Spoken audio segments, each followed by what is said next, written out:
Yo, everybody, welcome back. We are here at Grit Stage 7, Northbrook. And back with me, of course, Marshall Irwood. Good to have you back, buddy. Thanks for having me on. It's great to be back. Dude, this must be a special one for you because, what did you do? By the way, you did not make 1,700 watts right there. Your power meter was going crazy for a second. Although you did win the first corner, at the first corner of the first lap. That's kind of cool. But Northbrook, tell us why it's special for you. Yeah, it's pretty special. Me and my teammate James Gardner, we went 1 and 2 last year, duoed off the front with like 20 minutes to go, and somehow held on. So yeah, the aim was kind of to do the same thing, but I don't know if I had the legs that day. But that wasn't going to stop you from trying, because here we are, literally the end of the first lap. Tyler Williams goes off the front. He's a stud. This is a good wheel to follow. And you're like, this is my moment. We're 54 kilometers to go. Honestly, I joke, but this is looking pretty good. I mean, Tyler's a strong rider, and if we fast forward, you can see it's not just you two off the front. When you're this far from the finish, you want a big group. I would argue this group of 9 is probably a little bit too big, although it does have a pretty solid composition of teams and strong riders. But, man, it's hard to stay organized as a group of 9 in a breakaway, huh? I always say the sweet spot's like 4 or 5. What do you think? Yeah, you need like a round about 4 or 5 for it to actually go away, because then there's going to be people who are like, well, I'm not going to do a turn.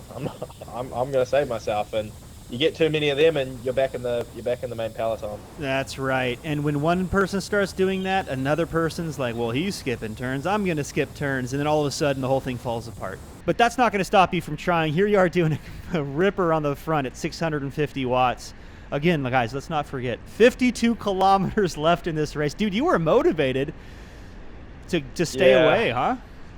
Yeah, I saw Keegan was in the group with me. I'm like, might as well pull some death turns early on, see if we can make it stick, because breaks have been going earlier and earlier. So there's nothing stopping this break apart from the numbers from it going with 51 k's to go.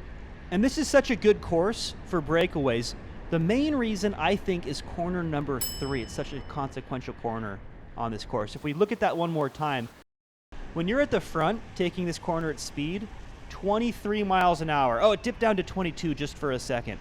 And then if we look at, any random example in this race when you were mid-pack, usually I'd say the average is like 19, maybe even 18. And there are moments when you're mid-pack, and I swear, you come down to like 15 miles an hour. And it might not seem like much. You're like, okay, whatever, Jeff, 18 miles an hour versus 22 miles an hour. But it compounds.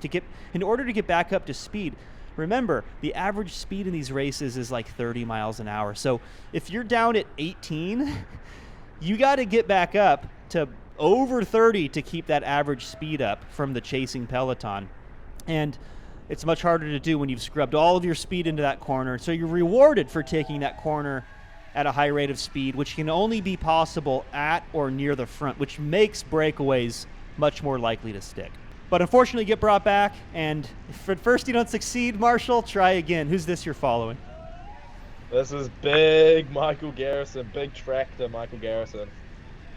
Good wheel to follow. Dude is so strong. What were those numbers he did? Was it Spartanburg? Which race was that? Was it Spartanburg? It was like 400 watts for like an hour. This guy's like an absolute tank. 400 for an hour, but then the crazy thing was it was like 480 for the last 12 minutes or something like that for his solo victory. Crazy amount of power, and it's a good wheel to follow. And in this case, it's a good wheel to try to follow. He's just like motoring away. You do end up catching him, but unfortunately it does get brought back. And we fast forward towards the end of this race. Things are looking very likely now for a field sprint. And what do? You get right up to the front to join your teammates. There they are on the right. And what's the plan here? 13 kilometers out. Kind of early for a lead out, no? Yeah, I think it's just to get to the front and just kind of hold position, but not panic, because there's still a lot of this race left to go. And if you're in bad position with 7k to go, like there's no stress, because Lucas Bagone, the USA national champion, loves to come to the front late. So if you just follow him, he'll give you a dream run to the front. So that brings us to 6.5 kilometers to go. You've lost contact with your team a little bit. and I'm having deja vu. This is the same moment a few laps prior. You move up, there they are still on the front. And what's crazy is we can now pop over to the drone footage and see this exact same moment play out from overhead.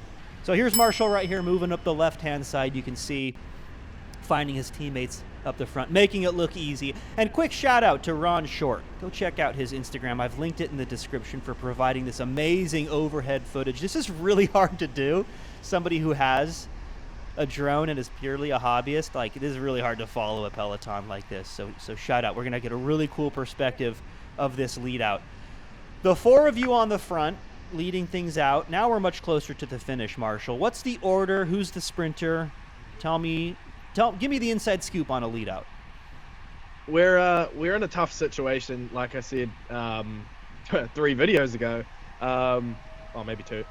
We got 3 guys in the top 4. It's hard to like perform a lead out and keep them like up in the GC, which is our goal, and ultimately also to win the GC.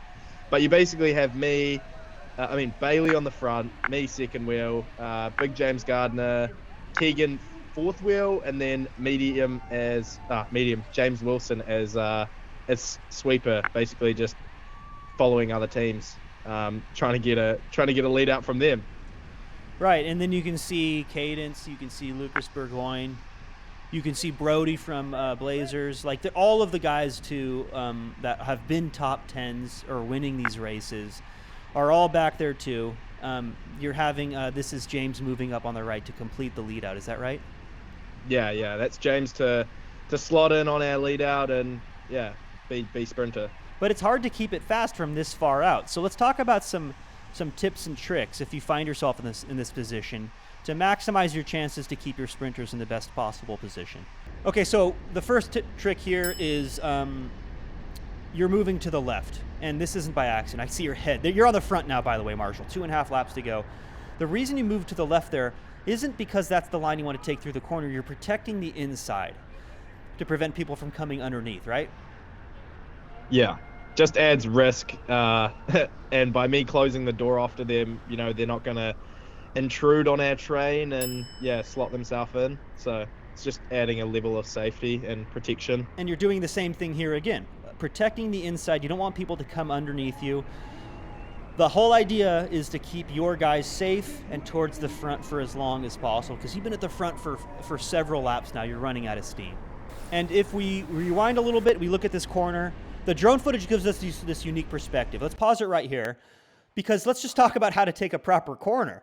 First of all, outside, you're all the way on the right-hand side against the curb almost, in the gutter, and then you come and you hit the apex. Well, in this case, apex probably isn't really like against the inside curb because of this manhole cover on the inside, which can be dangerous in crits.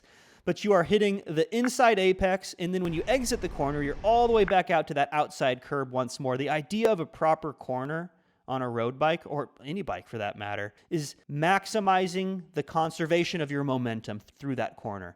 So if you are taking it like inside, like the corner is shorter, it's just a shorter path, but you can't take a high rate of speed if you're taking a really acute angle like that. So you're trying to stretch the course out and kind of unintuitively make it as long as possible, because what trumps a shorter distance is a faster rate of speed and more momentum through the course.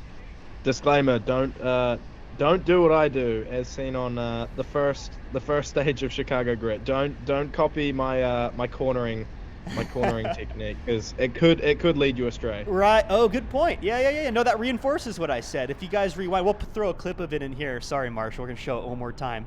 If you try to come too inside, like I said, inside, if you're trying to take too sharp of a line and preserve your speed, you introduce yourself to the pavement, and that's the reason you try to lengthen the course. It's a little bit counterintuitive, but that's the fastest way to navigate a course. All right, Marshall, so job done. You're pulling off. Now we can pop back over to the overhead drone shot, and we can see how the rest of this race plays out, because boys are a little disjointed. Remaining, what, 3 riders? Yeah, 3 riders from MitoQ, right? Yeah, we got Big Jim on the front, Keegan second wheel, and James Wilson third wheel. And I believe this is Caesar from Cadence sending a flyer off the front, coming into one lap to go. I love that Cadence plays all these different cards, right? Like, they have the national crit champion. They have every reason to be like, we're just going to sit in and wait for the sprint. I love that they send these flyers and stuff. They're always really dynamic in the last couple of rates. Unfortunately for Caesar, you got Big James, the Diesel, going to pull him back. But what do you think? Your three teammates now are organized back on the front. They've caught Caesar. Is it just still a bit too far for three riders to bring it to the finish? Yeah, it's hard. We have two designated sprinters with Keegan and James, because they're two highest guys on GC, second and third.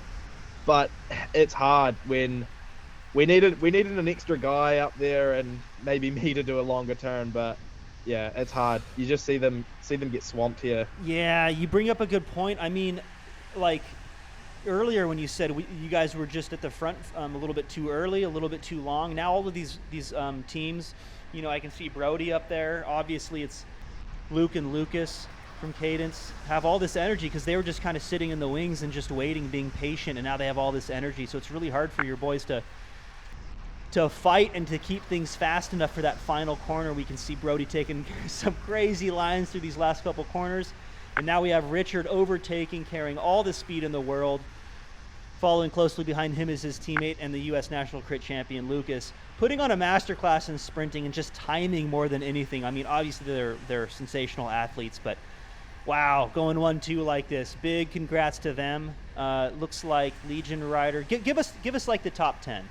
We got Holick first place, Bagone, Summerhill, Dusan Caliber, Brody McDonald, the GOAT, Keegan Hornblow, James Wilson, I'm not going to attempt to say that name, Brandon Fury, Carl Tesla, and that's top 10. So, we'll put a highlight on your teammates, which is funny because I would look at that, I'd be like, oh, I'd be pretty stoked with the top 10, but this is probably your guys' worst result in this series so far. Still, your guys are stacked in the top 10, but now the distance between you and the overall leader, Richard Hollick's a little bit further, yeah? Yeah, he's just he's blown the gap out a bit, so it's going to make for some exciting next days of racing. For sure. Glad you said that. We got a couple more, so guys, get subscribed if you haven't already. Marshall, appreciate you coming on. Always a pleasure, my man. Thanks for having me. It's great to be here.